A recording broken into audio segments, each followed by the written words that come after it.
Amen. Gloire à Dieu. Est-ce qu'on peut se tenir debout, s'il vous plaît? Ça fait longtemps que vous êtes assis. Est-ce que quelqu'un peut dire gloire à Dieu dans cette salle? Amen. On va prier ensemble. Seigneur, merci pour l'opportunité que tu nous donnes ce soir de se réunir dans ce lieu. Seigneur, on a faim, on a soif de toi. On veut entendre ta parole, ce que l'Esprit dit à l'Église dans ces derniers jours. Alors parle, Seigneur, par la bouche de ton serviteur ce soir. Ouvre notre cœur, ouvre notre esprit, afin que la parole puisse tomber dans une bonne terre, puis qu'elle puisse produire du fruit en abondance. Amen, Seigneur. Gloire à Dieu. Soyez bénis, soyez-vous. Vraiment un privilège d'être au milieu de vous. Comme le pasteur vient de dire, effectivement, depuis, imaginez, 1 an et demi, depuis le début de la pandémie, c'est la première fois que je tiens une réunion en présentiel avec des gens dans la salle. On a tenu plusieurs réunions dans différents endroits, mais par Zoom, par conférence électronique.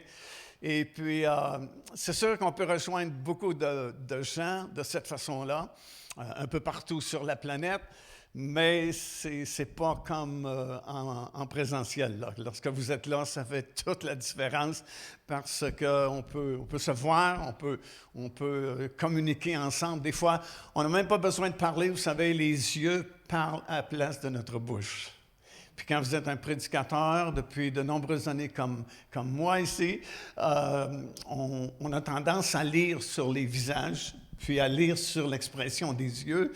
Puis des fois, on en sait beaucoup sur une personne juste à regarder l'expression de son visage. Puis ça, vous n'avez pas le choix. À chaque fois que vous venez à l'Assemblée, vous l'emportez avec vous. Votre visage, vous ne pouvez pas le cacher. Même avec un masque, je vois vos yeux. Et puis, ça en dit long souvent. Alors, c'est un privilège d'être avec vous. Et puis, c'est sûr qu'on vit des temps qui ne sont pas faciles depuis un bon bout de temps. Et puis, mais au travers de tout ça, je pense que le Seigneur est capable d'agir de façon vraiment étonnante parce que ça nous a permis de rejoindre, écoutez, beaucoup plus de gens qu'on avait la capacité de rejoindre avant cette pandémie. Là, c'est par millions maintenant qu'on chiffre les gens qu'on peut atteindre avec le message de l'Évangile. Et puis, bon, il y a des côtés négatifs, il y a des côtés que c'est lourd à porter. Mais du côté spirituel, je pense que ça a secoué l'Église. Ça permet à l'Église de sortir un peu de ses 4 murs et de commencer à répandre la parole de Dieu à l'extérieur.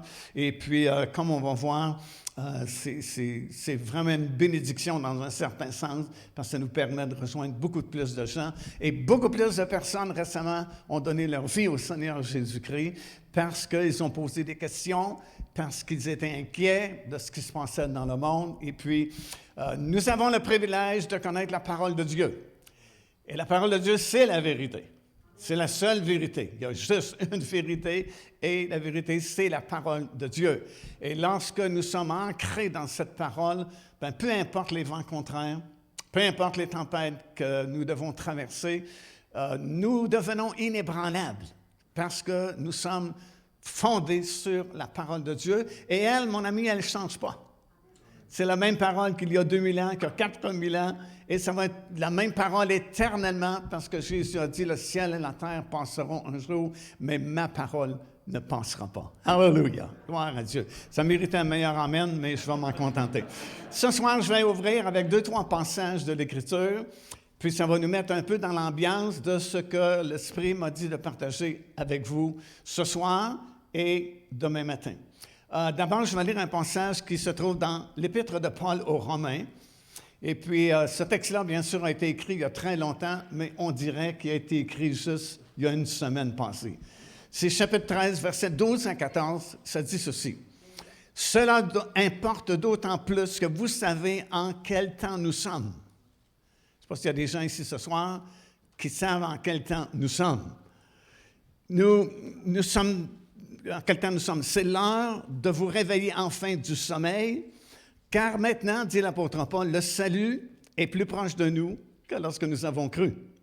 La nuit est avancée, le jour approche, dépouillons-nous donc des œuvres de ténèbres et revêtons les armes de la lumière. Marchons honnêtement comme en plein jour, loin des excès et de l'ivrognerie, des querelles et des jalousies, mais revêtez-vous du Seigneur Jésus et n'ayez pas soin de la chair pour en satisfaire les convoitises. Wow! On dirait que c'est écrit pour ce que nous vivons présentement. Matthieu chapitre 24, versets 38 et 39, « Ce qui arriva du temps de Noé arrivera de même à l'avènement du Fils de l'homme.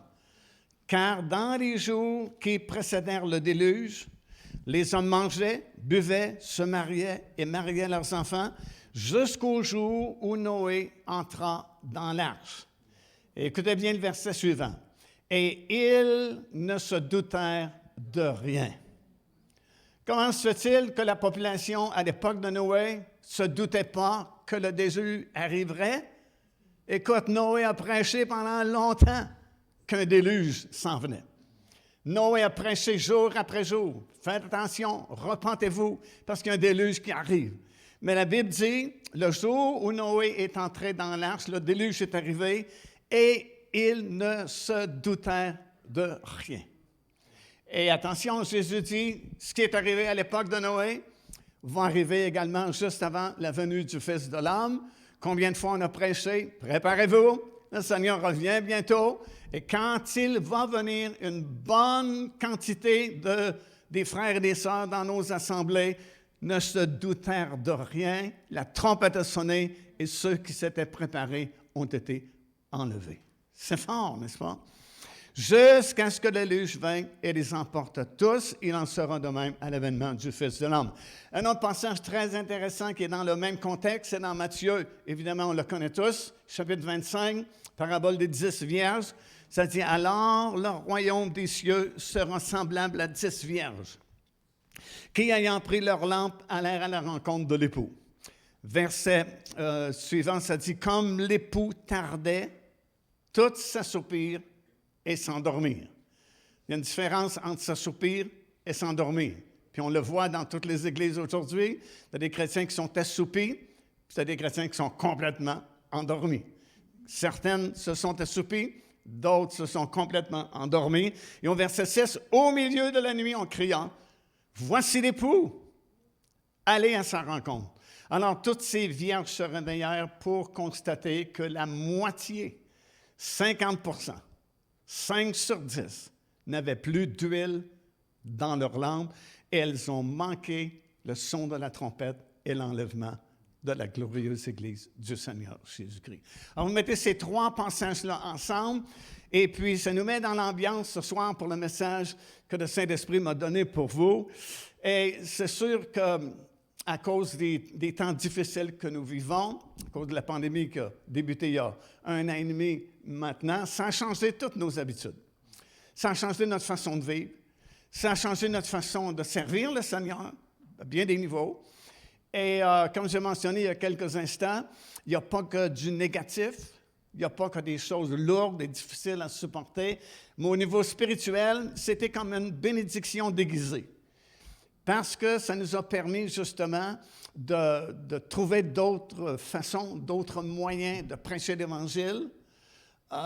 Nous-mêmes, on a dû tout restructurer notre ministère parce que quand ça a éclaté l'année passée, littéralement, on a été débordés et on est encore débordés, même si on a dû engager du personnel à celui qu'on avait déjà pour répondre aux demandes, répondre aux commandes, répondre aux questions qui étaient posées. Et puis, ça nous a permis de se restructurer et puis de travailler avec des réseaux de communication qu'on touchait presque pas auparavant, sauf la télévision et Internet. Mais aujourd'hui, wow, tu peux être assis dans ton bureau derrière un écran et prêcher à 200 000, 300 000 personnes, des gens qui sont un peu partout sur la planète. Et ça nous a permis de voir beaucoup de personnes revenir premièrement au Seigneur, parce que ça l'a secoué l'Église, qu'on l'avoue ou non, ça nous a secoué, parce qu'on ne s'attendait pas à ça. Tu sais, c'est arrivé, poum, hier c'était pas là, aujourd'hui c'est là. Puis ça a été un peu comme un wake-up call, tu sais, un signal de réveil là, pour tous nous autres qui étaient un petit peu assoupis. Je sais qu'il n'y en avait pas au lac Mégantic, mais un peu partout ailleurs, tu avais beaucoup de chrétiens qui étaient assoupis. puis ça nous a comme fouettés, ça nous a comme secoués, ça nous a saisis, et ça fait que beaucoup de personnes se sont posées des questions. Parce que là, les chrétiens, soudainement, avaient peur que, oups, c'est fini, puis l'enlèvement va arriver. Et puis, ça a créé un mini-réveil dans les milieux chrétiens. Et puis, on remercie le Seigneur pour ça. Puis ça nous a prouvé, une fois de plus, que les choses peuvent changer très rapidement. Tu sais, au mois de février, l'année passée, il y a peu de personnes parmi nous qui avaient prévu qu'un mois plus tard, tout allait basculer. Et c'est la même chose aujourd'hui. Il y a tellement de prophéties qui s'accomplissent rapidement qu'on a appris que le système peut changer. On a appris que nos habitudes peuvent être perturbées. On a appris que notre façon de vivre peut changer d'une journée à l'autre. Alors, ça nous a fait du bien dans un certain sens parce que ça nous a mis sur un pied d'alerte. Ça nous a réchauffé un peu, ça nous a rapproché un peu du Seigneur et surtout, ça a fait poser énormément de questions. Tellement de questions qu'on ne trouvait plus assez d'heures d'une journée pour répondre aux centaines de questions qui arrivaient des fois dans 1 heure, dans 1 heure et demie sur Internet. Puis c'était comme la folie furieuse partout dans le monde, questions. Et les questions surtout qui étaient posées, c'est est-ce que c'est un signe qui nous dit que Jésus est à la porte? Quels sont les autres signes à venir, s'il y en a d'autres, avant l'enlèvement de l'Église? Et puis, ça a permis justement de se secouer un peu. Alors, ce soir, ce que je vais faire rapidement, parce que je ne vais pas vous garder plus que 5-6 heures, je vais répondre à la première question. Quels sont les signes qui identifient, marquent l'époque du retour du Seigneur et qui sont déjà accomplis? On ne fera pas le tour parce qu'il y en a beaucoup trop, mais je vais vous souligner juste les principales qui ont marqué notre génération. Et quels signes restent-ils à venir avant que la trompette sonne? Et ça, c'est vraiment très intéressant parce qu'il en reste très peu et les choses qui vont se produire bientôt, tenez-vous bien, êtes-vous bien assis? Oui, ça va bousculer encore plus que la COVID-19. Aïe, aïe. OK, je vais vous l'expliquer dans quelques instants. Premièrement, la Bible divise le monde entier en 3 groupes de personnes. Ça, c'est dans 1 Corinthiens, chapitre 10, c'est le verset 32. L'apôtre Paul dit « Ne soyez en scandale ni aux Juifs, ni aux Grecs, ni à l'Église de Dieu. » Alors, selon la Bible, il n'y a pas d'autre sorte de monde sur la planète. Ou bien vous êtes juif de naissance, vous n'avez pas accepté Jésus, la Bible vous catégorise dans ce groupe-là, le peuple juif. Ou bien vous faites partie des nations du monde, français, anglais, espagnol, italien, peu importe, et vous n'avez pas accepté Jésus comme votre Seigneur et Sauveur. Selon la Bible, vous faites partie de la 2e catégorie, les nations du monde. Mais depuis 2000 ans, gloire à Dieu, il y a une 3e catégorie dans laquelle, j'espère, tout le monde, nous sommes ce soir, qui s'appelle l'Église de Dieu. Alléluia! Est-ce qu'il y a des gens qui appartiennent à cette catégorie-là ce soir? Et dans cette catégorie-là, l'apôtre Paul dit, il n'y a plus ni juifs, ni nation ou grec, mais nous sommes tous une nouvelle création en Jésus-Christ. Amen. Tourne-toi vers ton voisin, la voisine dit, tu es une nouvelle créature. Amen. Alléluia. Souvent, on ne le réalise pas, mais c'est la vérité. On a été recréés. Nous sommes une nouvelle créature. Les choses anciennes sont finies, passées. Toutes choses maintenant sont devenues nouvelles. Nous marchons en nouveauté de vie dans le Seigneur Jésus-Christ. Alléluia. Alors, ces 3 groupes-là. Dans le monde spirituel, comme je dis souvent, il n'y a que 2 groupes, ceux qui sont sans Christ et ceux qui sont en Jésus-Christ.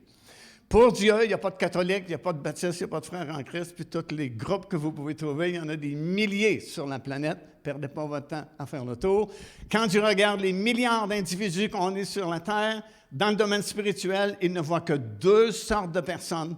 Ceux qui sont sans Christ, conséquemment perdus, ou ceux qui sont en Jésus-Christ. Mais dans le monde physique, naturel, il y a 3 groupes, Israël, les nations et l'Église de Dieu. Et on a des signes dans les 3 groupes. Dans l'Église, chez les nations et chez Israël. Dans l'Église, il y a 2 grands signes majeurs pour pour être identifiés dans les derniers jours, l'apostasie et une grande moisson d'âmes. Ça peut paraître paradoxal. Comment est-ce qu'on peut vivre dans l'apostasie puis avoir un grand réveil puis des millions d'âmes sauvées? Bien, vous allez devoir attendre à demain matin pour que je vous l'explique. Les nations, bien, les signes principaux, c'est la société, évidemment. Tu sais, dans 2 Timothée, 3e chapitre, 1er verset, Paul explique à quoi va ressembler la génération des derniers jours, quand le Seigneur va revenir. Puis là, vous avez toute une liste du caractère de cette société-là. Puis si vous regardez notre monde aujourd'hui, c'est exactement comme c'est écrit dans l'épître de Paul à Timothée. Fanfaron, hautain, égoïste, ami de l'argent plus que Dieu, et ainsi de suite. Vous connaissez le verset. Alors, il fallait que ça arrive, ça, pour permettre aux dernières prophéties de s'accomplir. Il fallait que la société soit modifiée. Il fallait que la société devienne incrédule. Il fallait que le monde ne croie plus beaucoup en Dieu, qu'il devienne immoral ou amoral. Il n'y a plus de morale dans le monde. On est rendu là. Il fallait que ça vienne parce qu'il y a 50 ans à peine passés, l'Antéchrist n'aurait jamais pu faire son apparition parce qu'il y avait encore beaucoup de gens moraux, il y avait encore beaucoup de gens qui croyaient en Dieu, il y avait encore beaucoup de gens qui respectaient les valeurs bibliques. Mais aujourd'hui, il faut les chercher avec une grosse loupe, les gens du monde qui croient à un Dieu qui existe là-haut dans le ciel, qui ont des valeurs morales puis qui respectent les principes bibliques. Alors, surprenez-vous pas du monde dans lequel nous vivons présentement. Il fallait que ça vienne, sinon les dernières prophéties n'auraient jamais pu être accomplies. Deuxièmement, il fallait qu'il y ait une percée dans le monde de la technologie pour permettre à un seul gouvernement de contrôler les allées et venues de tout le monde sur la planète. En 1940, oublie ça, il n'y a un seul gouvernement qui pourrait savoir ce que tu achètes, ce que tu vends, ce que tu dépenses, ce que tu aimes. Mais aujourd'hui, c'est possible, on est rendu là. On est dans un monde de contrôle. Tu sais, les gens ont peur du vaccin contre la COVID-19 parce qu'ils ont peur d'être contrôlés. Mon ami, vous êtes déjà contrôlé à 100 %. Vous êtes contrôlé par vos téléphones intelligents. Vous êtes contrôlé par les ordinateurs. Vous êtes contrôlé par les millions de caméras qu'il y a partout maintenant. Tu sais, je ne sais pas si tu sais, là, tu peux voir à peu près n'importe où sur la planète en temps réel maintenant. Parce qu'il y a des millions de caméras partout, dans les centres commerciaux, dans les rues, sur les vêtements des policiers, c'est partout. Tu es espionné continuellement, partout. En plus de ça, tu as des milliers de satellites, puis là, je pense que c'était envoyé ou ça va être envoyé bientôt, toute une série de milliers d'autres satellites encore plus performants.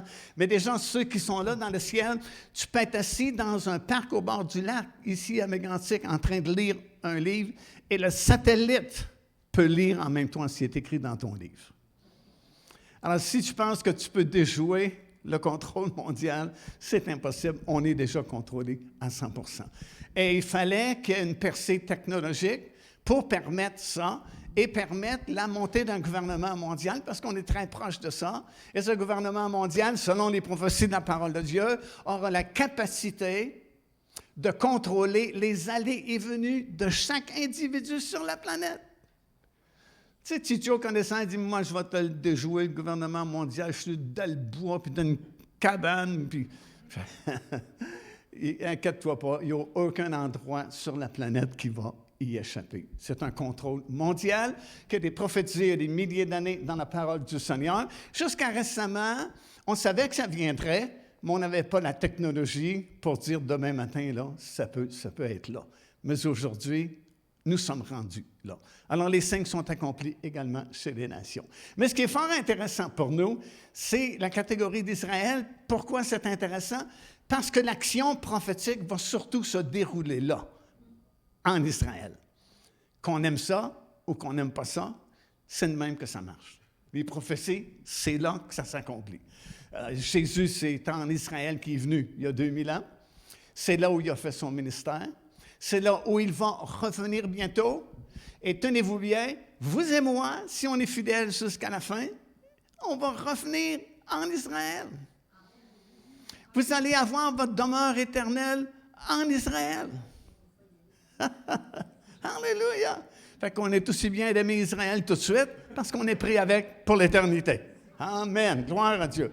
Alors, c'est intéressant parce que si vous aimez le Seigneur, si vous réalisez qu'on est proche de ce jour, comme Paul parlait il y a 2000 ans, imaginez comment on est proche ce soir, bien, ça devrait vous intéresser aussi de suivre des prophéties qui s'accomplissent parce qu'il en reste presque plus à accomplir. Puis, ça veut dire qu'il faut réaliser à quelle époque on vit, réaliser que les signes sont presque tous accomplis, puis on ne veut pas faire comme la population de Noé, qui s'est fait prêcher. Il y a un déluge qui s'en vient, il y a un déluge qui arrive. Puis quand il est arrivé, c'est dit, « Hein? » Ils ont été surpris. Pourquoi ils ont été surpris? Parce qu'ils entendaient le message, mais ils n'écoutaient pas le message. Combien de milliers de chrétiens parmi nous entendons le message, mais on n'écoute pas le message parce qu'on a déjà entendu ça. Mais là, c'est mieux d'écouter parce qu'il ne reste plus beaucoup de temps à notre disposition. Il y a un changement majeur qui est sur le point de se produire. Puis on va en parler ce soir, puis demain soir. En Israël, c'est vraiment intéressant. Puis ce serait encore une fois trop long de vous parler de tous les signes extraordinaires qui sont déjà accomplis en Israël. Mais les principaux, bien sûr, 1948, création de l'État d'Israël. Ça, mon ami, c'est le centre, c'est le pivot sur lequel toutes les autres prophéties reposent. Parce qu'aussi longtemps qu'Israël n'existe pas à nouveau, Jésus ne peut pas revenir. Parce que, selon la Bible, il faut qu'il revienne en Israël. Selon la Bible, il revient sur le sommet de la montagne des Oliviers. Alors, il fallait qu'Israël revienne de toutes les nations où il avait été envoyé pour que les prophéties, encore une fois, puissent s'accomplir. 1967, libération de la vieille partie de la ville de Jérusalem, la fameuse guerre des 6 jours. Ça aussi, c'est extraordinaire. C'est Jésus lui-même qui l'a dit dans Luc, plutôt, chapitre 21. Il a dit « Jérusalem sera foulée aux pieds par les nations ». Autrement dit, c'est les nations qui vont gouverner Jérusalem, mais pas pour toujours, jusqu'à ce que le temps des nations soit terminé.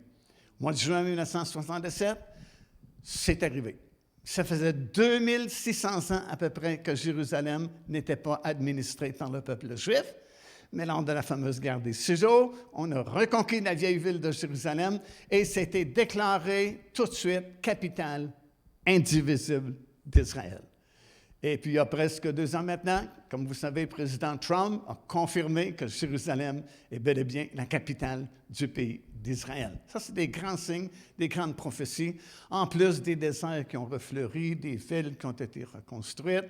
Et puis, imaginez, en 1987, il y a eu comme un mouvement en Israël, un désir intense de préparer tous les matériaux, puis tous les vêtements, puis tous les ustensiles en vue de la construction d'un temple sur l'esplanade du temple. Parce que là, on se disait, on a retrouvé notre pays en 1948, on a retrouvé notre ville en 1977. Ce qui nous manque, c'est notre temple. Parce qu'il faut bien réaliser ce soir que la plupart des gens en Israël, les Juifs, ne croient pas en Jésus-Christ. Alors pour eux, ils sont encore sous l'ancienne alliance. C'est pour ça qu'ils ont un désir de bâtir un temple. On n'a pas besoin de temple. Nous sommes le temple du Saint-Esprit. Mais eux ne croient pas en Jésus-Christ. Alors ils sont encore dans l'ancienne alliance, puis ils veulent rebâtir un temple, pensant faire plaisir à Dieu, pour que les sacrifices recommencent et puis que la loi de l'Ancien Testament puisse continuer. Ils font tout ça pour rien, on le sait. Mais c'est parce qu'ils ont rejeté le Messie. Ils ont rejeté Jésus comme leur Seigneur et Sauveur, comme leur Messie. Et puis c'est pour ça que vous voyez ces choses-là. Mais en même temps, ce sont des grandes prophéties qui nous disent, « Wow, s'il y a un temple qui bientôt va être construit, on ne peut pas avoir 2 temples en même temps. » Si le temple est construit, nous autres, on est partis. Parce qu'on est le temple du Dieu vivant. Alors, écoutez, en 1987, plusieurs organisations ont été formées dans le but de bâtir un temple et meubler un temple. Une en particulier, l'Institut du temple. Ça, c'est fascinant parce que si les prophéties vous intéressent, ils ont maintenant un volet en français sur leur site, Temple Institute, l'Institut du temple. Vous pouvez les suivre à tous les jours, toutes les actions qu'ils font, tous les avancements qu'ils font. Puis aujourd'hui, écoute, ils ont commencé en 1987. En 1988, ils ont ouvert le premier musée. Ils avaient fabriqué juste 2 ou 3 items. Puis nous, on était là. On était parmi les premiers visiteurs en 1988. Puis on a vu les premiers items qui ont été fabriqués. Mais ce soir, depuis au moins 3-4 ans, tout est prêt. Tout est fabriqué. Ils ont absolument tous les matériaux. Ils ont absolument tous les vêtements sacerdotaux. Non seulement ça, mais ils ont même les sacrificateurs qui sont maintenant prêts. Ils sont entraînés. Vous pouvez les voir parce qu'ils ont réanimé les 3 grandes fêtes bibliques. La Pâque, la Pentecôte, la fête des tabernacles. Puis vous les voyez, les prêtres habillés des vêtements sacerdotaux comme dans l'Ancien Testament. Et puis à la Pâque dernière, ils ont voulu offrir un agneau en sacrifice, imaginez. La police est intervenue, mais c'est pour vous dire comment on est proche de cette construction-là, parce que tout est fabriqué, tout est prêt, ils ont tous les sacrificateurs, c'est tous des descendants d'Aaron, des Kohanim, et ils sont là à l'Institut du Temple à Jérusalem. Il y a quelques années, j'ai même fait une entrevue à l'Institut du Temple avec un de ces descendants d'Aaron, qui sont tout fin prêts, qui pratiquent à chaque grande fête, ils font les cérémonies de l'Ancien Testament. Plus que ça, écoute bien, tu sais, il y a eu 2 temples. Le premier construit par Salomon. Le deuxième a été agrandi et construit par Néhémie, Esdras, vous vous souvenez, au retour de la captivité à Babylone. Puis ce deuxième temple-là a été détruit en l'an 70 par les Romains qui ont envahi la ville de Jérusalem, puis ont brûlé le temple. Ils ne voulaient pas le brûler, mais l'incendie s'est déclaré, puis tout le temple a été brûlé, les pierres sont tombées. Exactement comme Jésus l'avait dit, l'avait annoncé. Il ne restera pas une seule pierre sur une autre pierre, ça va tout être renversé. Et puis, il y a eu des tentatives pour reconstruire un temple après l'année 70, mais ça n'a jamais fonctionné. Puis depuis l'an 70, aucun temple a été construit sur l'esplanade du temple. Mais beaucoup d'années avant ça, après la destruction du premier temple, après la destruction de ce temple-là, il y a eu la dispersion à Babylone. Puis, à Babylone, tu avais des personnages très importants qui étaient là, comme Daniel, qui a écrit le livre de Daniel que vous avez dans votre Bible, mais il y avait Ézéchiel aussi, qui était déporté à Babylone, et lui, il a eu des visions. Et une des visions qu'il a eues, c'est qu'il y a eu la vision du 4e temple. Aïe, aïe, on est rendu loin, là. Tu as eu un premier temple, Salomon, qui a été détruit par les Babyloniens. Un deuxième temple qui a été reconstruit par Néhémie Esdras, qui a été brûlé par les Romains en l'an 70. Il va y avoir bientôt un 3e temple qui va être là durant la période des 7 années de tribulation, qui va être détruit au retour du Seigneur. Mais il va y avoir un 4e temple tout au long du règne de 1000 ans, qui va être construit, la Bible dit, par Jésus lui-même, surnaturellement. Comment Jésus construit les choses? Hey, ça va vite, mon ami. Comme il a créé le monde. Que la lumière soit, la lumière fut. Il a dit, qu'il y ait de la verdure. Il n'a pas appelé des contracteurs pour tourner de la tourbe ou de la... Qu'il y ait des animaux. Ils sont tous arrivés. Comme quand il a créé les étoiles. Puis la parole de Dieu, c'est tellement fort qu'apparemment, ça crée encore. Bon, c'est un autre message. OK. J'en ai perdu une coupe. Alors, écoute, ils veulent construire par la parole. Que le temple soit, et le temple sera. 4e temple. Magnifique temple. Et vous avez au moins 4 chapitres au complet dans le livre d'Ézéchiel qui vous décrit les dimensions de ce 4e temple-là, les différents appartements, les couleurs, les portes, la hauteur, la largeur. Puis on dit, quand un seul mot est répété 2 fois dans la Bible, c'est vraiment très important. Parce que la Bible est un livre spécial, hein? Ce n'est pas un roman d'Agatha Christie, là, où, c'est la parole de Dieu. Puis, c'est tellement compressé que Dieu ne pouvait pas nous donner plus de révélations parce que l'apôtre Jean dit, s'il fallait écrire, écoute bien, uniquement ce que Jésus a fait pendant les 3 années de ministère, il dit, je ne pense pas que le monde entier serait assez grand pour écrire tous les livres qu'on devrait écrire pour 3 ans de ministère. Alors, t'imagines toute la révélation de la parole de Dieu, puis toute la connaissance de Dieu. Ça nous aurait pris chacun de nous probablement 1 million d'univers pour contenir tous les livres. Alors, il nous a donné juste un livre qu'on appelle la Bible. Bon, il y a 66 livres, mais ça fait un livre qu'on appelle la Bible. Puis, il a pris beaucoup de révélations. Il ne nous a même pas tout donné, mais il a pris un bon paquet de révélations, puis il a compressé ça pour mettre ça dans un seul livre.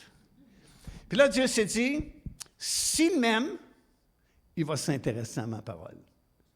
S'il ne m'aime pas, il ne s'intéressera pas à ma parole. Il va lire d'autres choses, des livres du monde, des livres sataniques, mais il ne lira pas beaucoup ma parole. Il n'a pas le temps de lire ma parole. Alors, pourquoi que je lui donnerais des révélations s'il n'a même pas le temps de s'en occuper? Alors, pour ceux qui aiment la parole de Dieu, bien, vous savez, ce livre-là qui est compressé, et puis, le Seigneur dit, ça c'est dans Corinthiens, et s'il m'aime, il va fouiller ma parole, puis je vais lui montrer des choses que l'œil n'a pas vues. Moi, il faire entendre des choses qui n'ont jamais été entendues, parce que c'est comme concilié dans ce livre-là, puis ça attend juste les révélations. C'est comme le popcorn que tu mets dans le four à micro-ondes. Si tu n'appuies pas sur le bouton pour démarrer le four à micro-ondes, le popcorn va rester là, il n'éclatera jamais. La minute que tu chauffes le four à micro-ondes, ça te prend quelques secondes, puis tout à coup, qu'est-ce qui arrive? Poup, poup. Puis si tu continues, tu as un gros plat de popcorn. La Bible, c'est la même chose. Tu n'allies pas, tu ne chauffes pas, la révélation reste là. Tu chauffes la parole de Dieu, tu médites, tu cherches, tu dis, Seigneur, j'en veux, montre-le-moi, je cherche. Poup, poup. Tu dis, oh, continue. Poup, poup, poup, poup, poup, poup. Et les révélations, c'est ce qui te garde vivant. Pourquoi l'Église a dit à moitié morte dans la plupart des endroits? Parce qu'il n'y a pas de révélation. La Bible dit, là où il n'y a pas de révélation, on meurt, on sèche. Parce qu'on vit par des révélations. L'Église a été fondée sur une révélation. Tu es le Christ, le Fils du Dieu vivant. Et si vous êtes dans l'Église du Seigneur Jésus-Christ, ça vous prend des révélations pour vivre. Si vous n'avez pas de révélation, vous allez vous tanner, vous allez être fatigué, vous allez sécher, vous allez ratatiner. Puis à un moment donné, on ne vous verra plus parce que tu vas dire, c'est plate, c'est ennuyant, c'est toujours la même chose. Je comprends, si tu n'as pas de révélation, c'est toujours la même chose.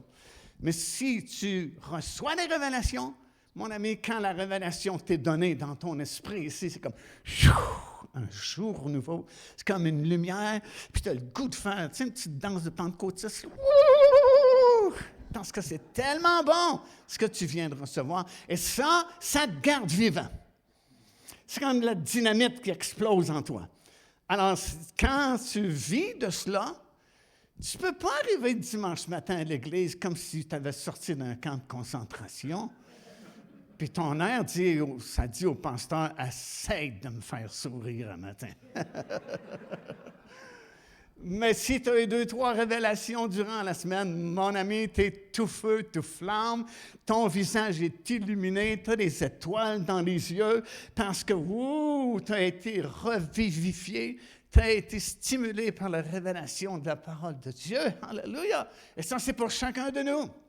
Si on s'intéresse à la parole du Seigneur. Puis je me demande pourquoi je vous raconte ça, parce que je ne sais pas supposé, mais probablement quelqu'un en avait besoin. Amen. Tourne-toi vers ton voisin, dis, il parle de toi, là. Alors, Ézéchiel est à Babylone, et puis il reçoit la révélation du 4e temple, puis Dieu lui donne, puis vous l'avez dans votre Bible, Ézéchiel chapitre 40, 41, 42, 43, 44, 45, et tous les plans, tous les détails, les hauteurs, les largeurs, les profondeurs, les couleurs, les portes, les entrées, chaque appartement, et ainsi de suite. Qu'est-ce qui va se passer au 4e temple? Vraiment intéressant à lire parce que quand tu commences à réaliser qu'un jour, tu vas y être là dans ce 4e temple-là, ça prend une dimension nouvelle. C'est sûr, si tu ne crois pas à Dieu, tu ne crois pas tellement à la Bible, tu ne crois pas tellement aux prophéties, tu ne crois pas tellement que Jésus va revenir un jour, tu ne crois pas tellement qu'il va avoir un règne de 1000 ans, tu ne crois pratiquement à rien de ça. Comme il y a plusieurs années, quand il y avait eu la première crise du Golfe Persique, on m'avait demandé de faire partie d'un panel à l'ancien réseau de télévision qui s'appelait 4 saisons à l'époque. Et puis, il y avait, je pense, c'est 4 ou 5 personnes avec moi. Et puis, ça a différentes personnalités de différents domaines. Par ma grande surprise, il avait invité le président des Sceptiques Incorporés du Québec. Je ne savais même pas que ça existait, une association de sceptiques. Puis avec lui, ben, on n'a pas eu de problème parce qu'il ne croyait en rien, puis il doutait de toute chose. Mais tu as des gens de même qui sont sceptiques, puis même s'ils sont chrétiens, puis qui ont donné leur vie un jour au Seigneur Jésus-Christ, tu leur parles du retour du Seigneur, tu parles du quatrième, c'est figuratif, tu ne crois pas à grand-chose finalement. Mais de toute façon, Ézéchiel a reçu cette vision-là. Puis, je n'ai pas le temps de développer ça ce soir parce que ce serait trop long, mais Dieu dit à Ézéchiel, tu vas montrer ce plan-là à Israël. Premièrement, pour qu'ils rougissent, qu'ils aient honte, parce qu'ils ne m'ont jamais servi comme j'aurais voulu être servi. Puis, tu vas leur montrer ces plans-là. Écoute, ça fait à peu près 2600 ans que Dieu a donné ça à Ézéchiel quand il était à Babylone. Les plans étaient faits là. 2600 ans. Jusqu'à récemment, Israël ne s'est jamais soucié de ces plans-là. Jamais été question de s'occuper des plans que Dieu avait donnés à Ézéchiel, même s'il avait dit « montre ça à Israël pour qu'en rougisse, tellement ils m'ont mal servi ». Jusqu'à récemment.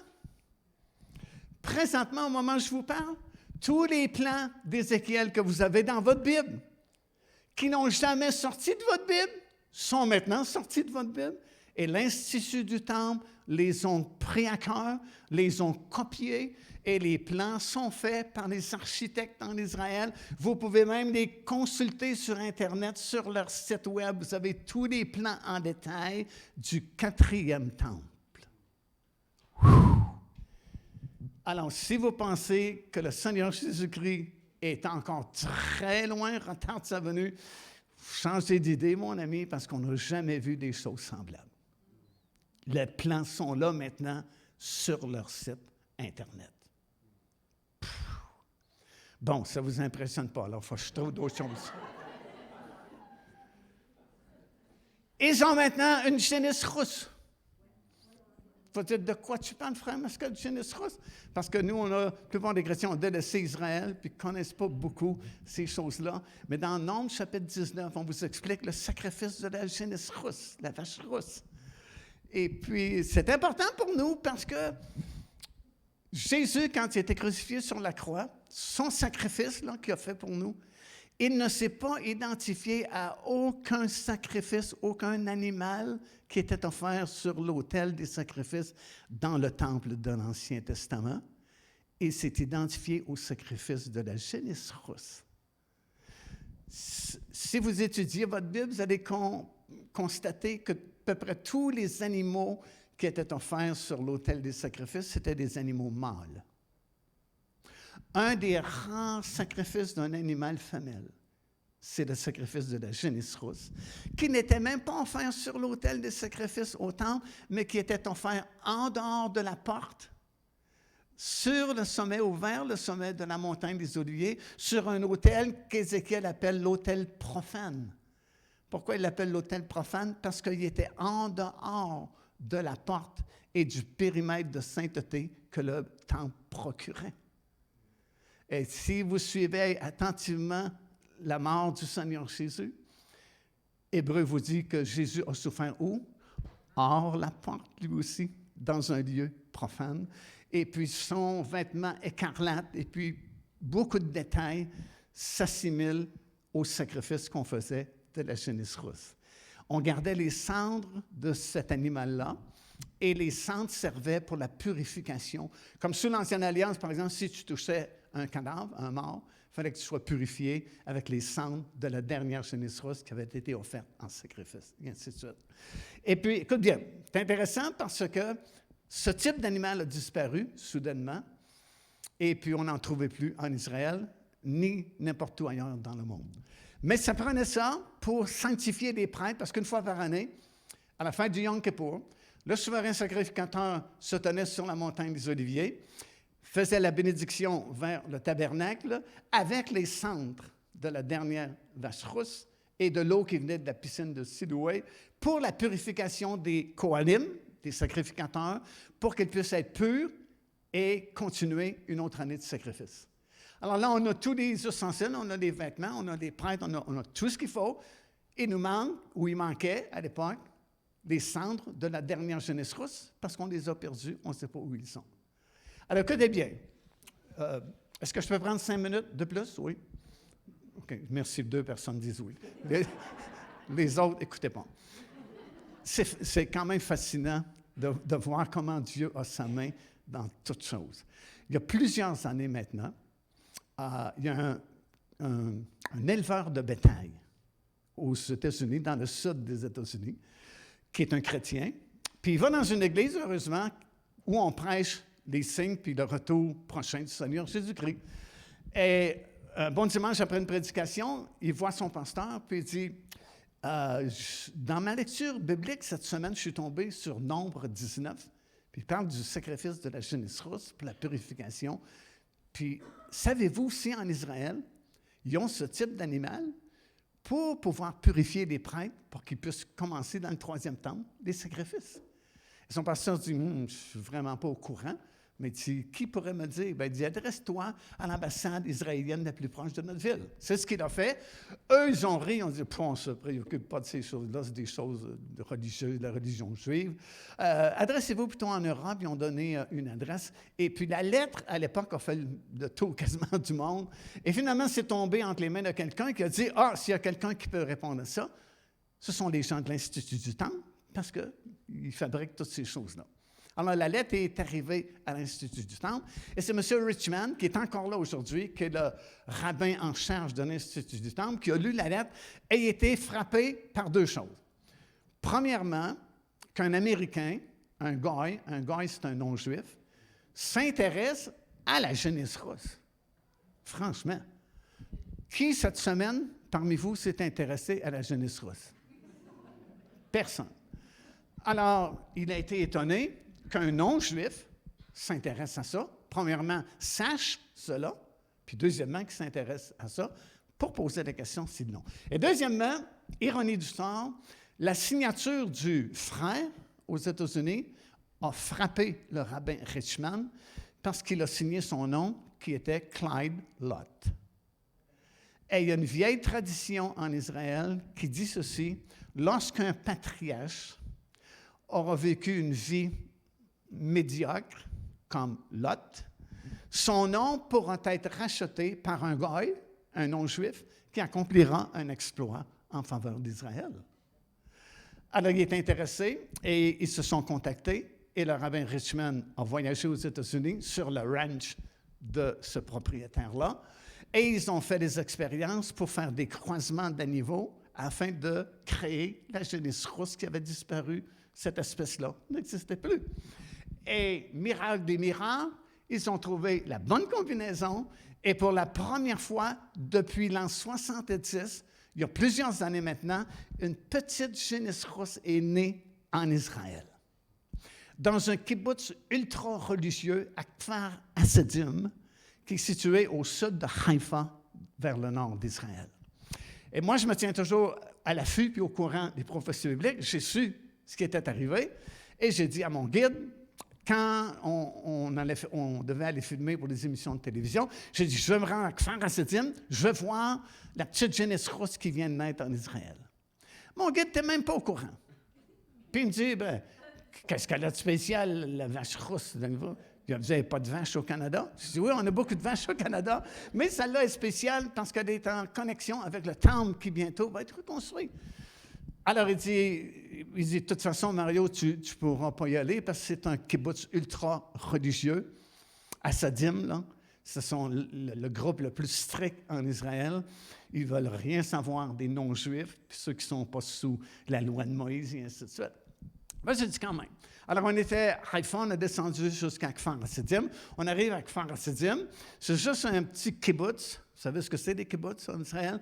Et puis, il y a une grande barrière, une grande clôture avec une barrière. Il y a un garde avec une mitraillette. Parce que là-bas, on ne rigole pas sur les questions religieuses. Et puis, là, je ne vous mens pas, on est arrivé sans faire exprès sur l'heure du midi, entre midi et 1h de l'après-midi, sans faire exprès. Alors que, sans le savoir, ce midi-là, sur l'heure du midi, entre midi et 13h, tout le petit personnel du kibbutz, où était la jeunesse russe, ont changé de kibbutz pour une réunion d'urgence. Alors, il n'y a pas un chat sur le terrain, mais on ne le sait pas. On arrive, la grosse barrière, puis le guide avec la mitraillette. Je parle au guide, puis je lui explique que je vais voir la jeunesse russe. Je vois qu'il ne comprend pas, j'enseigne en anglais de Red Heifer. Il ne comprend pas non plus. Il parle juste hébreu. Puis, je parle un petit peu hébreu, mais pensez pour m'expliquer adroitement pour qu'ils comprennent. Alors, on a un problème de communication. Et là, on est juste la petite équipe de télévision dans la camionnette. Puis là, les gens qui sont avec moi me pressent mon équipe parce qu'à 3h, on avait un rendez-vous à Jérusalem, à l'Institut du Temple, avec Mme Cohen, qui, à l'époque, était en charge des relations publiques. Puis j'avais une entrevue de planifier avec elle pour nos émissions de télévision. Puis là, le temps, les minutes passaient, puis on dit, ben, laisse faire. Puis laisse faire, on est là, de l'autre côté. J'aimais ça, la filmer pour les émissions de télévision. Et puis, il n'y a pas moyen de communiquer, il y a une barrière du langage. Puis là, je me dis, c'est pas possible, on est à la porte. Il faut que je trouve un moyen. Puis là, j'ai eu une idée de génie. J'en ai une à tous les 30 ans à peu près. Là, ça donnait bien. Là, je me suis dit, OK, on ne se comprend pas parce qu'on ne parle pas les mêmes langues, mais le langage des signes, c'est un langage universel. Alors, j'ai trouvé un T-shirt rouge dans le camion. J'ai fait 2 cornes comme ça avec mes doigts sur le T-shirt, puis je dis Alors, il m'a répondu, j'ai rien compris. J'ai présumé qu'il a dit, tu veux voir la jeunesse rose? J'ai dit, oui, yes, toda. Et il m'ouvre la barrière. Il me rouvre la porte. Alors, on rentre avec notre caméra de télévision. Et puis, c'est juste un petit sentier en terre. Puis, c'est juste un petit kibbutz, là, ultra religieux. Puis, on ne voit personne. Puis, on ne comprend pas. Personne ne nous arrête, personne nous parle. Et puis, on marche sur le petit sentier. Et là, on voit un adolescent, un jeune homme qui marche lentement, lui aussi. Heureusement, il parlait anglais. Fait qu'on lui demande où était la jeunesse rose. Oh, ici, elle est là-bas. Et comme de fait, il y avait un clos. Et la petite jeunesse rose était là. Fait qu'on a pu filmer, prendre toutes les prises de vue. Et puis, on n'a pas été dérangés parce que tout le personnel était dans un autre kibbutz. Alors, on est sorti de là. Et puis, on a continué à Jérusalem. Et puis, j'ai rencontré Mme Cohen. Et puis, le frère qui voyageait avec moi était en train d'installer le microphone pour l'entrevue. Puis, elle parlait très bien anglais. Alors, je dis, Mme Cohen, j'ai dit, on arrive de Kfar Hasidim. Elle me regarde avec des gros yeux. Elle dit, Kfar Hasidim, vous avez été là? J'ai dit, oui. Puis, j'ai dit, on a vu la jeunesse russe. Je dis, non, vous n'avez pas vu la jeunesse russe, c'est pas possible. J'ai dit, oui, on arrive de là, on l'a même filmé. Elle dit, Monsieur Mascotte, it's impossible, c'est pas possible. Je dis, pourquoi c'est pas possible? Elle dit, premièrement, c'est un kibbutz ultra religieux hassidim. Puis ils ne laisseront pas rentrer quelqu'un qui n'est pas juif puis qui n'appartient pas à leur secte très stricte. J'ai dit, Mme Cohen, je peux vous le montrer. À l'époque, ça a des petites mini-DV qu'on filmait. Je peux vous la montrer. On l'a filmé. Elle dit, écoutez, M. Mascotte, elle dit, c'est nous qui finançons le projet, puis nous, on ne l'a pas vu encore. J'ai eu l'intention de lui dire, Madame, nous, on a des connexions extraordinaires. Et ils l'ont appelée à l'époque Mélanie, la petite jeunesse rose, mais elle a été disqualifiée parce que certains poils blancs sont apparus sur son corps et selon la Bible, il faut qu'elle soit d'un roux totalement uniforme. Mais depuis ces années-là, présentement, ils ont un ranch en Israël, sur les hauteurs du Golan, où ils font l'élevage de ces jeunesses rousses-là. Alors imaginez comment on est proche, très proche d'un changement radical où un temple se reconstruit et puis on a tout ce qu'il faut, on a le personnel, on a les sacrificateurs, on a les centres de la purification. Voyant tout ça, mon ami, on devrait tellement nous préparer parce qu'il faut que le Seigneur Jésus-Christ vienne chercher sa bien-aimée avant que toutes ces choses-là arrivent. Alléluia! On est tellement proche de ces prophéties-là que ça devrait nous stimuler vraiment très fort pour dire, Seigneur, wow, tu viens chercher une épouse sans tache ni ride ni choses semblables. Wow, Seigneur, parle-moi, donne-moi ces révélations pour que je me réveille. Comme on a lu au tout début, Paul dit, cela n'importe d'autant plus que vous savez en quel temps nous sommes. Tu sais, on le sait, là. La pandémie nous a secoués un peu. Une chose peut arriver dans l'espace de 24 heures puis changer le cours de votre vie à tout jamais. Tu sais, on n'est plus en 1900 tranquille, là. Tout va très vite. 98% des prophéties sont accomplies. Ça devrait nous secouer. Ça devrait nous parler, puis nous parler très fort. Deuxième question rapidement. Que reste-t-il à accomplir avant que cette trompette ne sonne? Vraiment très peu de choses. Très, très peu de choses. Et ce soir, rapidement, moi, je ne suis pas un prophète. Le Seigneur ne m'a pas appelé comme prophète. Il m'a appelé comme évangéliste et enseignant. Mais ce que je vais vous dire, je vous parle comme un prophète. Parce que ce que je vais vous dire, je suis fondé sur la parole de Dieu et ça va arriver. Que tu y crois ou non, que tu dis, frère Scott, il est dans les vapes, là. Non, ça va arriver parce que c'est écrit noir sur blanc. Vous savez ce qui va changer la donne encore plus que la COVID-19? La prochaine grande prophétie que vous et moi, nous allons voir, parce que l'Église va être encore ici, c'est une attaque soudaine d'une grande coalition de milliers de soldats, de nombreuses nations qui vont se former en coalition pour faire une attaque surprise sur les montagnes d'Israël. Dans le jargon biblique, ça s'appelle la guerre de Gog et Magog. La grande puissance du Nord, la seule grande puissance qu'il y a au nord complet d'Israël, c'est la Russie. Avec une multitude. Le mot multitude revient, je pense, 6 ou 7 fois dans seulement 2 chapitres ou un chapitre et demi. Grande multitude de soldats qui vont se former en coalition sous la direction de la Russie, puis vont faire une attaque où? Sur les montagnes d'Israël. Les montagnes d'Israël, c'est une expression qui signifie la Judée et la Samarie. Je ne sais pas si vous suivez les actualités, mais la Judée et la Samarie, c'est la terre ancestrale d'Israël. C'est là qu'Abraham est arrivé en premier, en Judée et en Samarie. C'est là où les prophètes ont vécu, c'est là où ils ont prophétisé, c'est là où était le premier royaume, la première capitale d'Israël était là. C'est le cœur même d'Israël. Puis, à cause des guerres et puis le fait qu'Israël a été dispersé parmi les nations pendant très longtemps, ce sont d'autres nations qui se sont emparées de la Judée et de la Samarie, qu'on appelle aujourd'hui la Cisjordanie, ou encore le West Bank, comme on entend souvent parler dans nos nouvelles. Judée et la Samarie. Et puis, pour faire une histoire courte, vous savez le conflit qu'il y a entre Palestiniens et Israéliens.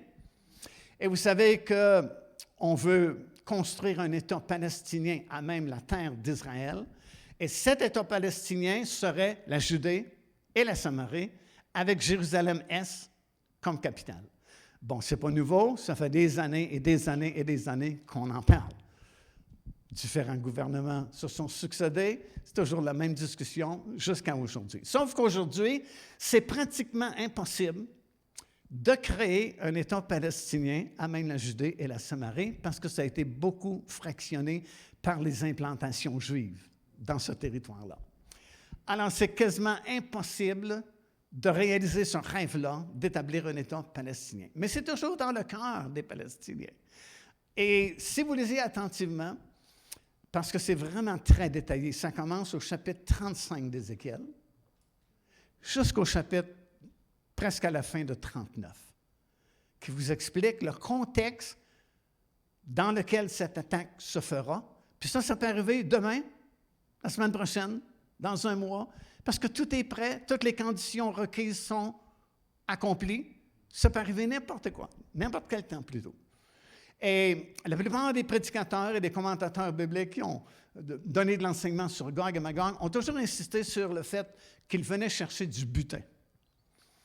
Puis avec raison jusqu'à un certain point, parce que c'est mentionné dans la Bible, parce que ceux qui vont s'opposer à cette attaque-là, je dis bien juste s'opposer en parole, c'est des pays de l'Ouest, comme les États-Unis, le Canada, l'Australie, les pays du Commonwealth, si vous voulez. Ils vont juste, puis l'Arabie saoudite, surprenant, vont juste dire, mais qu'est-ce que tu fais là? Viens-tu faire du butin? Mais dans les versets suivants, je crois que c'est le véritable motif de cette attaque-là. Ça dit qu'il vient, cette grande multitude-là, vient pour porter la main sur ce territoire-là, la Judée et la Samarie. Et à compter du chapitre 35, vous avez une prophétie contre la montagne de Séhir, c'est-à-dire le monde arabe, Édom et tout ça. Chapitre 36, vous avez une grande prophétie sur la Judée et la Samarie. Chapitre 37, vous avez la grande prophétie d'Israël qui est rassemblée dans son pays sur les montagnes d'Israël. Puis vous avez 38 et 39, la description de la bataille là, qui bientôt va être vue par vous et moi. Ça, c'est fascinant d'étudier à partir du chapitre 35 jusqu'au chapitre 39 parce que c'est des nouvelles avant les nouvelles. Si vous maîtrisez ça, quand ils vont l'annoncer à la télévision que cette attaque-là, dit « c'est des vieilles nouvelles, ça fait 2000 ans que c'est écrit. » Parce que vous l'avez dans votre Bible. Alors, porter la main, le mot hébreu, ça veut dire récupérer. Et puis, les pays arabes autour d'Israël, présentement, n'oseraient pas faire une attaque sur Israël parce que l'armée israélienne est trop forte. La Jordanie n'attaquera jamais Israël. L'Égypte n'attaquera jamais Israël. Mais tous ensemble, avec la Russie qui fournit les armes, comme c'est le cas présentement que vous lisez dans les journaux, puis vous voyez sur Internet, puis entendez au bulletin de nouvelles à la télévision, c'est là. C'est la Russie, l'Iran et la Turquie, les 3 pays principaux qui sont mentionnés dans votre Bible, dans Ézéchiel 38, sont à la frontière d'Israël, puis sont contre Israël. Vous avez sûrement vu la fameuse photo de ces 3 chefs-là, c'est Poutine, puis le premier de la Turquie, puis le premier de l'Iran, qui sont tous les 3 photographiés ensemble, puis qui s'échangent des menaces pour détruire Israël. Wow, c'est dans nos nouvelles. C'est écrit depuis des milliers d'années, mais là, c'est dans nos nouvelles, puis c'est la prochaine prophétie à son complet qui va surprendre le monde, comme la pandémie a surpris le monde l'année passée. On dit, ah, c'est quoi ça? C'est exactement la même chose. Les pays de l'Ouest vont dire, ah, c'est quoi ça? Qu'est-ce que tu fais là?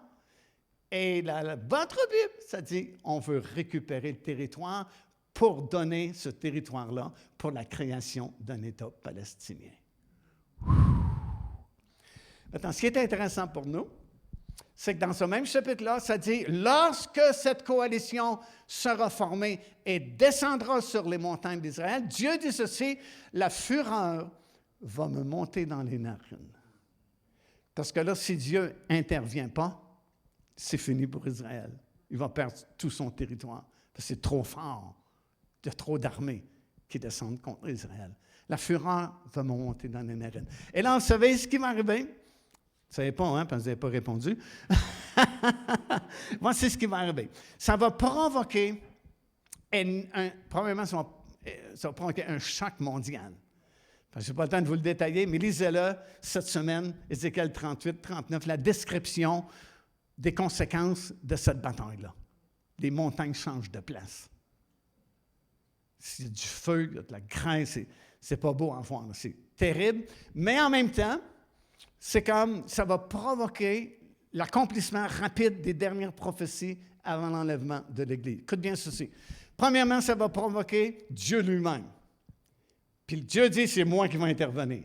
Je ne laisserai pas cette multitude-là s'emparer de la Judée et de la Samarie pour créer un État en dehors de mon peuple. Dieu intervient, puis il va intervenir, vous le lirez dans ces chapitres-là, aussi puissamment qu'il a intervenu quand il a sorti son peuple d'Égypte. À bras étendus que ça dit dans votre Bible. Des signes, prodiges, miracles extraordinaires, afin que les nations disent « Ouh, on est mieux de ne pas toucher à ce groupe-là, parce qu'ils ont un Dieu puissant qui va agir. » contre nous. De la même façon, Dieu va agir. C'est intéressant de lire les détails, comment Dieu va intervenir dans cette affaire-là. Ça va secouer le monde entier. Deuxième chose, il répète à plusieurs reprises dans Ézéchiel 38 et 39, il dit le monde entier. Toutes les nations du monde, français, anglais, Canada, États-Unis, Chine, Tokyo, l'Afghanistan, toutes les nations du monde vont savoir, que j'existe. Et ça, c'est paradoxal, hein? Ça prend juste Dieu pour penser à des choses comme ça, parce que le monde, généralement parlant, l'ont rejeté. Qui est-ce qui croit encore qu'il y a un Dieu personnel là-haut dans le ciel? Tu sais, les gens du monde disent que ça prend des arriérés mentales pour croire ça encore aujourd'hui. Bien, ils vont avoir une méchante surprise, parce que Dieu va se manifester de façon tellement éclatante qu'il dit « Toutes les nations du monde vont savoir que c'est moi qui est intervenu. Deuxièmement, que j'existe. » Et ça va provoquer la dernière grande moisson d'âmes avant l'enlèvement de l'Église du Seigneur Jésus-Christ. Wouh! Alléluia! Parce que ils vont savoir que Dieu existe. Ils vont savoir c'est lui qui agit. Puis ils vont être étonnés de la manifestation de la puissance et de la gloire de l'Éternel. Et ce n'est pas 50, 60, 100 ou 1000 personnes, mais on voit des millions d'âmes donner leur cœur au Seigneur Jésus-Christ. Et ça va être la dernière grande moisson, comme c'était prophétisé à plusieurs endroits dans votre Bible. Par exemple, dans Jacques chapitre 5 et le verset 7, ça dit que le cultivateur y attend patiemment la pluie de la première saison et de l'arrière-saison. Puis il dit de la même façon, soyons patients jusqu'au retour du Seigneur pour la grande moisson de la terre. Matthieu chapitre 13, le Seigneur donne 7 paraboles qui expliquent l'évolution de son Église durant son pèlerinage ici-bas sur la terre. Puis à la dernière parabole qui représente la dernière Église, Philadelphie, Laodicée, dans le livre de l'Apocalypse, il dit « Le royaume des cieux, où mon Église sera semblable à un homme qui jette un filet dans la mer puis qui ramasse une grande quantité de toute espèce de poissons de toutes sortes. » Alléluia! Quand est-ce que ça peut s'accomplir, ça? Il y a presque plus d'évangélisation qui se fait dans nos églises. Ça a pris une pandémie pour forcer les églises à se restructurer puis prêcher par virtuel, par Zoom, par d'autres techniques pour rejoindre le monde. Le seul moyen d'avoir une grande quantité d'âmes, c'est une secousse mondiale qui secoue le monde entier et le monde réalise que Dieu existe. La crainte de Dieu s'empare dans leur cœur, puis des millions de personnes vont venir à la connaissance du Seigneur Jésus-Christ. Puis ça, c'est une bonne nouvelle pour les membres de nos familles qui n'ont pas encore accepté le Seigneur, qui ont rejeté ce qu'on leur a témoigné. Il y a une grande surprise qui les attend dans très peu de temps maintenant. C'est une bonne nouvelle aussi pour les enfants des parents chrétiens qui ont été élevés au tout début dans l'Église, qui ont accepté le Seigneur Jésus-Christ, qui ont été baptisés d'eau et même des fois baptisés du Saint-Esprit. Et puis en grandissant à l'adolescence, ils ont tout rejeté ça. Puis les parents ont pleuré sur leurs enfants, puis ils ne savent plus comment leur témoigner parce qu'ils ne veulent plus entendre parler de l'Évangile, ils ne veulent plus entendre parler de la Bible, ils ne veulent plus entendre parler de ces choses-là. Pour eux autres, c'est des niaiseries, c'est des folies, des affaires arriérées de ma grand-mère, mon grand-père. Quelle bonne nouvelle! Ils vont être secoués, mon ami, et puis vous avez de bonnes chances qu'ils reviennent au Seigneur parce que la parole de Dieu a été plantée dans leur cœur il y a 10 ans, 15 ans ou 20 ans passés, et la semence est toujours bonne. Écoute, ils ont trouvé des semences de 2000, 3000 ans qui sont encore bonnes aujourd'hui. La parole de Dieu est encore plus forte que les semences humaines. Et puis la semence qui a été placée dans le cœur de vos enfants, qui ont accepté un jour le Seigneur, puis qui ne suivent pas le Seigneur peut-être aujourd'hui, wow, ils vont être secoués, puis la semence va reprendre vie. Alléluia! Alors ne désespérez pas. Quatrièmement, ça va donner naissance à la formation d'une autre coalition de 10 nations. Tenez-vous bien. À la suite de cette défaite-là de Gog et Magog, le monde a été secoué. Il y a un grand réveil, une multitude d'âmes qui ont été sauvées. Mais en même temps, le monde, à l'extérieur, qui n'a pas donné sa vie au Seigneur Jésus-Christ, qui, malgré les démonstrations de la gloire et de la puissance de Dieu, ne croient pas en Dieu encore, vont s'asseoir et dire, on ne peut plus tolérer des choses semblables sur planète. Et Daniel, 2600 ans passés, a prophétisé qu'il y aura une coalition de 10 nations, 5 à l'ouest de la mer Méditerranée, 5 à l'est de la mer Méditerranée, représentées par les 10 orteils de la statue du songe de Nabuchodonosor. Ça vous dit quelque chose, la statue de Nabuchodonosor? C'est l'histoire des nations, à partir de la tête qui était Babylone, jusqu'aux 10 orteils de la statue. Les 10 orteils, ce sont les 10 rois de la fin qui vont se former en coalition. Et vous vous souvenez peut-être, quand Daniel a eu ces visions-là, il y a eu une autre vision, et il a vu un animal avec 10 cornes. C'était le même symbolisme que les 10 orteils. Mais là, ça ne s'arrête plus là. Tu sais, dans la vision du songe de Nabuchodonosor, la prophétie s'arrêtait aux 10 orteils, formation des 10 nations de la fin. Mais dans une autre vision que Daniel a reçue, quatrième animal, 10 cornes, il examine les 10 cornes et il voit pousser une petite corne du milieu des 10 cornes. Ouh! La prophétie va plus loin que les 10 cornes. Il y a une petite corne qui sort des 10 cornes. Et on apprend dans le livre de Daniel que cette petite corne représente l'Antéchrist, le dernier gouvernement mondial qui va régner pendant les dernières 3 années et demie avant le retour du Seigneur Jésus-Christ sur la terre avec tous ses rachetés. Alors écoute, là on est dans la COVID-19. On en a plein les bras encore. Mais tenez-vous bien, parce qu'il y a une autre catastrophe encore plus grande que la pandémie qui va nous tomber dessus, c'est Gog et Magog. Ça ne peut pas arriver après les 7 années de tribulation pour une simple raison. La Bible dit qu'à ce moment-là, il n'y aura plus aucune arme sur la planète. Ésaïe chapitre 2, verset 2. Ça ne peut pas arriver durant les 7 années de tribulation. On n'aura pas le temps de s'occuper de ça. Il y a trop de choses qui se passent dans les 7 années de tribulation. Le seul moment que ça peut arriver, c'est avant les 7 années de tribulation. Puis si vous suivez les actualités, vous le savez très bien, toutes les conditions requises sont désormais accomplies. Donc, ça peut arriver n'importe quel moment. Pas aller se coucher ce soir, puis demain matin, dire une grande nouvelle, une grande attaque massive sur les montagnes d'Israël. Vous dites, ça n'arrivera jamais. Ils ont dit la même chose au temps de Noé. Noé, préparez-vous, il y a un déluge qui arrive. Elle est bonne, celle-là. Puis quand c'est arrivé, ils sont tous surpris. Ça va être comme ça dans l'Église, puisque 50% manquent l'enlèvement. Pourquoi est-ce qu'elle manque de l'enlèvement? Parce qu'ils n'ont pas pris ça en cœur. Ils ont dit, on l'a entendu ce message-là, on a du temps encore, ça va bien aller. Ça va toujours bien de toute façon dans le Seigneur. Mais on ne peut pas empêcher l'accomplissement des prophéties bibliques. Alors je vous dis en terminant ce soir, on est rendu là. Je reviens à ce que j'ai dit au début, cela importe d'autant plus que vous savez, est-ce que vous le savez? En quel temps nous sommes? C'est l'heure de vous réveiller enfin du soleil, de votre sommeil, car on est plus proche du salut qu'on n'a jamais été. On est plus proche de l'enlèvement qu'on n'a jamais été. Alléluia! C'est merveilleux de connaître la parole du Seigneur parce qu'on n'est pas dans les ténèbres, on n'est pas dans l'incertitude. On sait en qui on a cru. On sait qu'il est notre Dieu, notre berger, notre protecteur.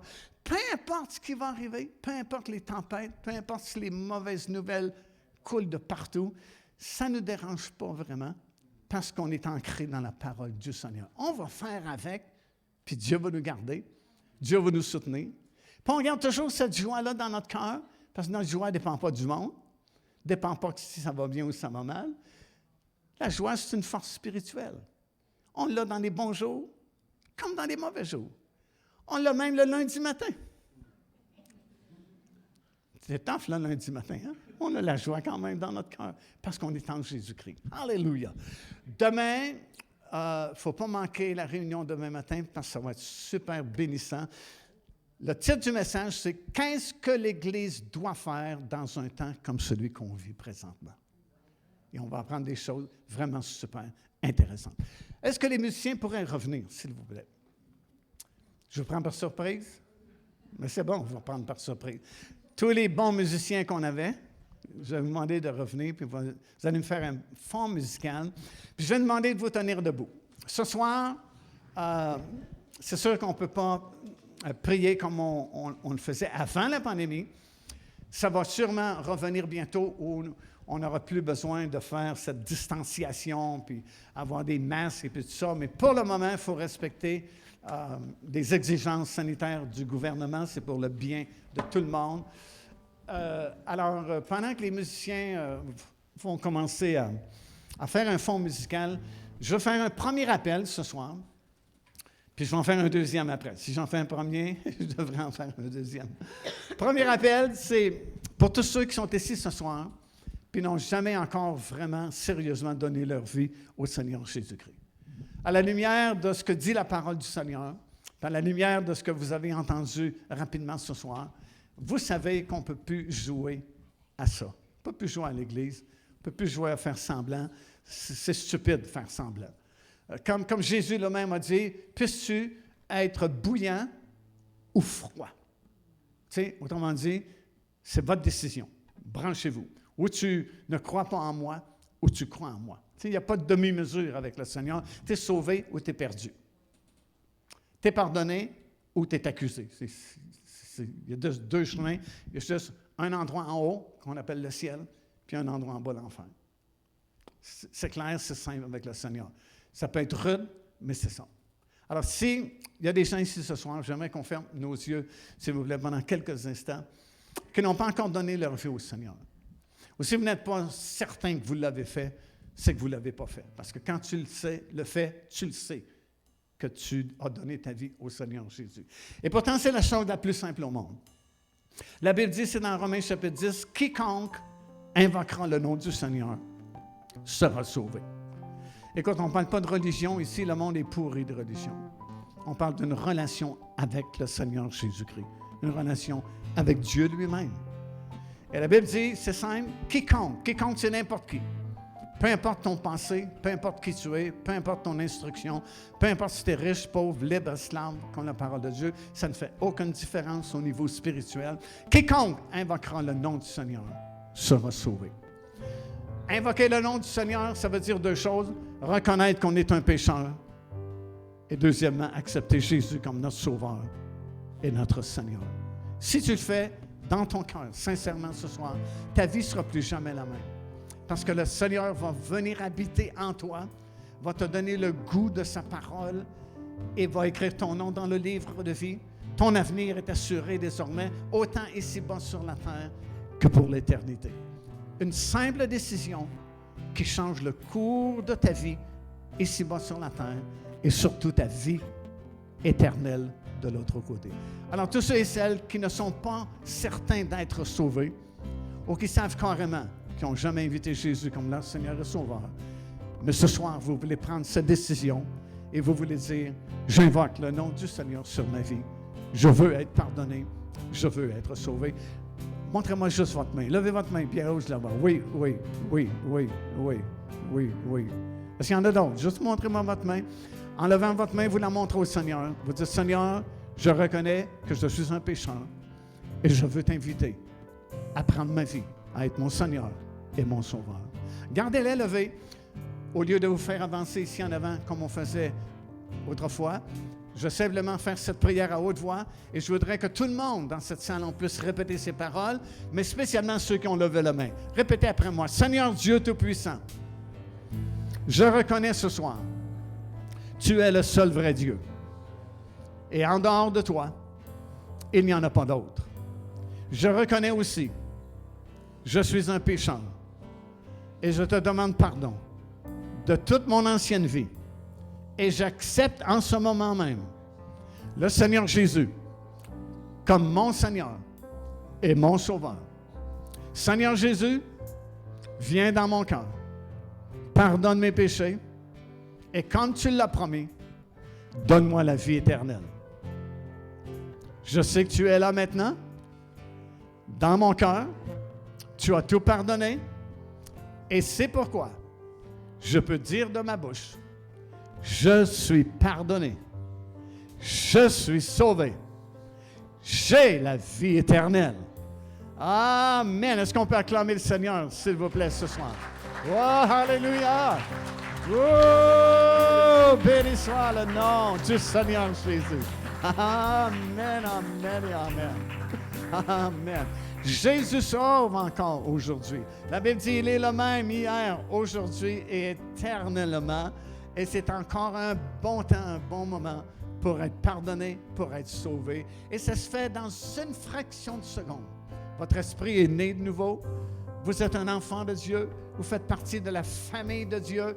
Désormais, il est votre bon berger. Vous êtes sa brebis et il s'est engagé à vous garder, vous protéger et vous conduire à de bonnes destinations.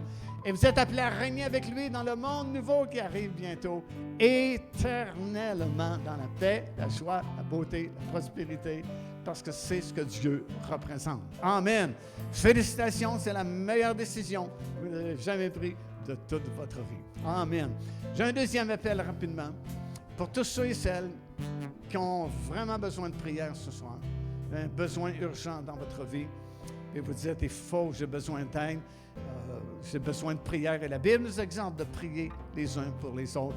Et encore une fois, je ne veux pas inviter tout le monde comme on faisait avant la pandémie où on pouvait remplir les places ici puis voyager entre les personnes parce qu'il faut respecter les recommandations de nos gouvernements.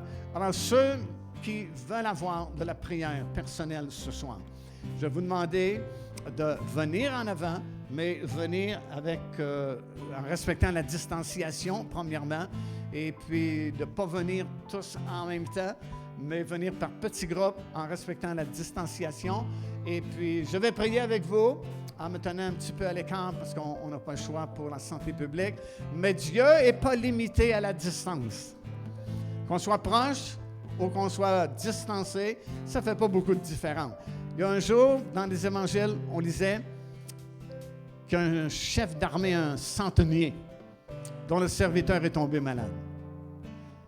Et il a demandé à Jésus de venir le guérir. Jésus dit, je vais y aller dans ta maison. Et le centenier dit, ça ne vaut pas la peine. Tu n'as pas besoin de te déplacer. Tu n'as pas besoin de venir dans ma maison. Dis seulement un mot à distance et mon serviteur sera guéri. Vous savez ce qui est écrit dans Matthieu?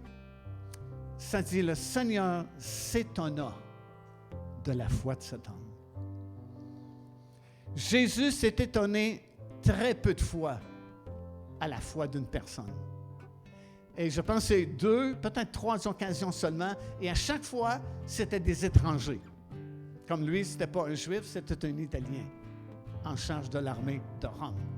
Et à chaque fois que Jésus s'est étonné de la foi d'une personne, c'était un étranger. Et il s'est étonné de la foi du centenier parce que lui, le centenier, savait qu'il y avait des soldats sous ses ordres. Il n'avait pas besoin de faire beaucoup de simagrées. Il a juste donné un ordre, assis-toi, puis le soldat va s'asseoir parce qu'il respecte l'autorité du rang du centenier. Et il a vu en Jésus un rang supérieur à la maladie. Et il s'est dit, tu n'as pas besoin de venir en personne, tu n'as pas besoin d'imposer les mains à mon serviteur parce que tu es au-dessus de la maladie. Tu as autorité sur la maladie. Tu as juste à dire un mot, maladie va-t'en, et la maladie n'aura pas le choix. Parce que la maladie va voir l'autorité que tu as sur elle. Elle ne peut pas faire autre chose que s'en aller. Comme mon soldat, quand je lui dis assieds-toi, il n'y a pas d'autre choix que de s'asseoir. Alors même si on ne prie pas comme on priait il y a plusieurs mois passés, ça ne dérange pas Dieu. Ça n'affecte pas sa puissance, ça n'affecte pas la réponse que vous allez recevoir, même si on est à distance. Lorsque je vais prononcer la parole, Dieu va agir de la même façon. Et si vous avez la foi, ça marche par la foi. Si vous n'avez pas la foi, reste assis où tu es, tu ne recevras pas. Parce que c'est par la foi. Jésus a dit, mon juste vivra par la foi. Alors, osez croire. Croyez pas en moi. Croyez pas en l'Église, croyez en Dieu et sa parole. Sa parole dit, si vous êtes malade ce soir, par ses meurtrissures, vous avez été guéris. Alors faites comme le centenier, quand on va dire maladie va-t'en, croyez-le, parce que l'autorité ne vient pas de moi, l'autorité vient de Jésus, du nom de Jésus. C'est lui qui a la puissance. Et s'il y avait la puissance il y a 2000 ans sur la maladie de ce soldat, il y a encore la même puissance ce soir sur ce qui ne va pas bien dans votre vie. Que ce soit la maladie, que ce soit pour le travail, que ce soit pour les finances, peu importe votre besoin. Si vous le voulez, venez, on va prier de cette façon-là pendant quelques minutes ce soir, pendant que, s'il vous plaît, si on peut continuer.